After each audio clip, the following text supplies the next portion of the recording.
en tout état de cause, il y a des mesures à prendre face à cette épidémie. Il y a les scientifiques qui font des préconisations, parfois même rassurantes, en disant « bon, c'est pas si grave que ça ».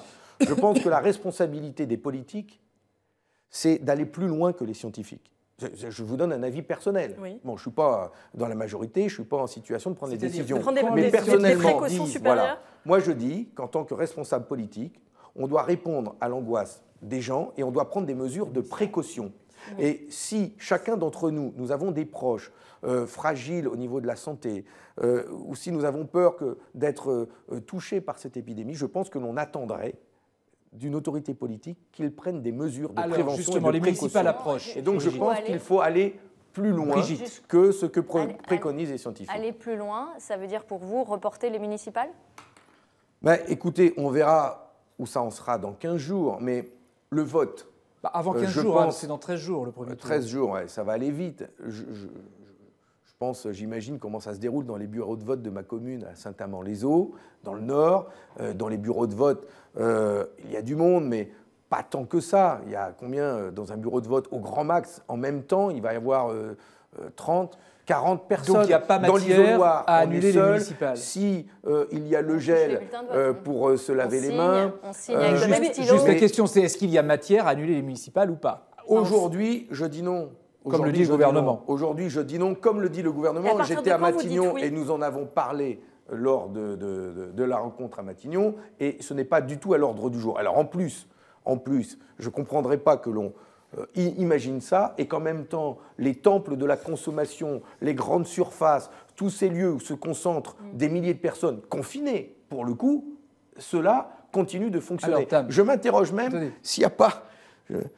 si on ne dirait pas, pour ne pas abîmer l'économie, on va laisser l'épidémie peut-être se développer, mais surtout, il ne faudrait pas abîmer l'économie nationale. Une question de table. Je pense que là-dessus, il faudrait prendre le risque peut-être de pénaliser l'économie pour endiguer l'épidémie. Écoutez la question. Vous jugez qu'il y a des grandes incohérences aujourd'hui dans les mesures qui sont prises par le gouvernement. Il y a les transports publics qui continuent, et puis d'un autre côté, on a interdit les rassemblements avec 5000 personnes, Disneyland qui reste ouvert. Voilà. C'est parce que je le vis à travers ma commune, à Saint-Amand, où il y a des personnels qui sont rentrés de vacances ce week-end. Nous, on a repris l'école aujourd'hui. Eh bien, ils rentrent de Vénitie ou de Lombardie. Il y a 4 jours, on leur a dit dès que vous rentrez, vous restez chez vous, vous ne reprenez pas le travail, vous ne mettez pas les enfants à l'école parce que vous venez d'une zone à risque. Et puis, hier soir, on nous dit non, c'est bon, maintenant ils peuvent reprendre le travail, c'est pas grave, le virus voyage. Mais je me mets à la place des personnes qui travaillent avec eux ou des enfants qui sont à l'école et puis qui vont voir leurs copains revenir de Lombardie ou de Vénitie. Mais les gens vont angoisser.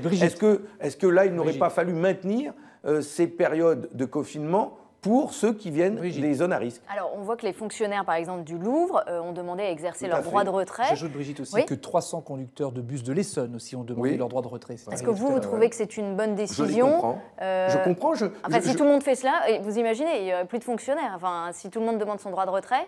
C'est-à-dire que l'économie est à l'arrêt. Non, mais je vous pose la même question, vous. Si vous avez une collègue qui revient là directement de Vénitie... Non, mais là, c'est du droit de retrait, c'est du principe de précaution. Vous avez le droit d'exercer votre droit de retrait. Vous le feriez, vous ne le feriez pas?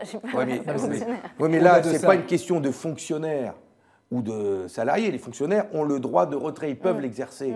Mais comprenons-les, quand même. Enfin, on dit que cette épidémie, ce virus, tue 10 fois plus que la grippe.